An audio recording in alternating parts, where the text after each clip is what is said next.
reset ពេល 10 យើងចុច escape មួយមក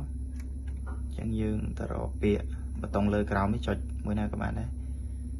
ចុចទៅរកពាក្យនឹងហៅអីនេះប៉ារ៉ាម៉ែត្រដឹងអីមិនដឹងអញ្ចឹងយើងយកពាក្យហ្នឹងមកយើងចុច OK ចុច OK អញ្ចឹងយើងលើក្រោមក៏បានយើងទៅរកពាក្យ export ដឹងអានថាម៉េចទេអញ្ចឹងយើងរកពាក្យហ្នឹងនេះពាក្យនេះមកយើងចុច OK មកយើង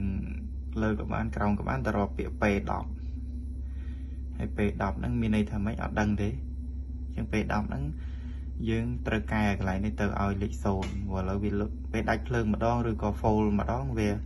ន្លែងនេះមកលេខ1ហើយវាអត់បាន save ខ្លួនឯងណាអញ្ចឹងយើងមកបដូរកន្លែងហ្នឹងអញ្ចឹងចុចដល់ P10 ហើយចុច OK មកអញ្ចឹងបើបតង់ទៅលើឡើងលេខតែយើងចង់បានវាលេខ0អញ្ចឹងយើងចុចមក0មកយើង OK មកជាប់ហើយស្មើ save ហើយគាត់ថាដាច់ភ្លើងម្ដងទៀតវាអត់បាន save ទៀតទេវា release ទៅវិញអញ្ចឹងយកពាក្យ monitor មកវិញមកទៅដូចដើមហើយ selector យើងបិទទៅហើយដាក់វាមកអូតូចាប់រឿងឲ្យវាចេះរានខ្លួនវា